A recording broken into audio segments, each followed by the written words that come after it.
this will pass. I know that this is temporary. I know that this is not the way things are in reality. And once we change our mind like that, we start acting differently in the world because we stop reacting with fear and we start being proactive in the world coming from this place of love, which is a totally different viewpoint. There's only two thought systems in the world. There's a thought system of fear, which says that we are all separate, and there's a thought system of love that says we're all together. And if we can just for a little while every day, if we can just do it for a little while every day, is to have our thought system be the thought system of love, which tells us that we are all together. You know what? Even if we could do it a couple times a day for a couple of minutes, we will start seeing a change. We'll start feeling a change within ourselves, and we will start to understand that the more we practice like this, the more we practice the love, the more we practice the feeling together, the more we actually feel it. So in other words, I'm saying the more love we give, the more love we get. And once we start to connect the rewards of extending that love, then we extend it more and more.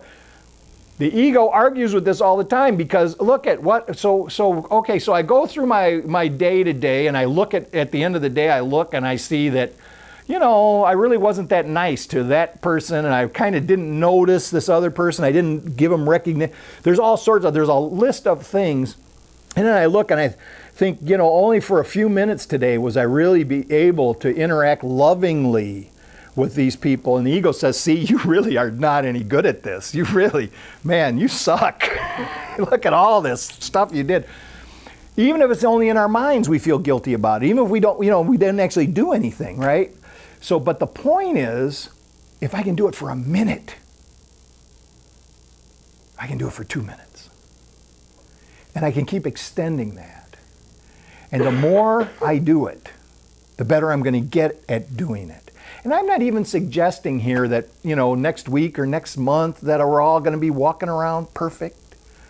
What I'm saying is that it just keeps getting better when we are focused on changing the mindset. Whenever any thought comes to me that says, I need to be worried, I need to be afraid, it doesn't mean that we don't need to do our work. It doesn't mean that we don't need to show up for life. It just means that ultimately none of this means anything. It'll be gone in a flash. Nobody will even remember. But I'll still be here. We will still be here. This is the worldview to have, that the world is one in God. Even though every day, me and you and everybody else trying to figure out a way to say that we're all separate, that we're all at war with each other. We're only at war with each other because we've decided to be. We can change our minds. We can change our minds one person at a time. And as we change our minds, it affects people, not just the people we talk to, not even just the people that see us and notice how we're changing and we're becoming more peaceful and kind. There are going to be plenty of people that notice that. But when we change our mind, because we are connected, because minds are joined, us changing our mind touches another person that's not even close to us. It touches somebody else, a multitude of people that we don't even know. Well, we don't think we know them. We do know them. But by us changing our mind, it touches other minds and helps them change their mind. So this worldview slowly changes. And it's actually one of the only good parts of that. Well, there's lots of good excitement in the book of Revelation, but there's this beautiful idea of a 1,000-year reign of peace upon the earth. And the way that happens is the Christ consciousness rules the earth. And there's 1,000 years of peace. It's all symbols. Don't even think about taking it literally. But the idea is, when enough of us change our minds, it gets to that point of saturation where the Christ consciousness is in charge.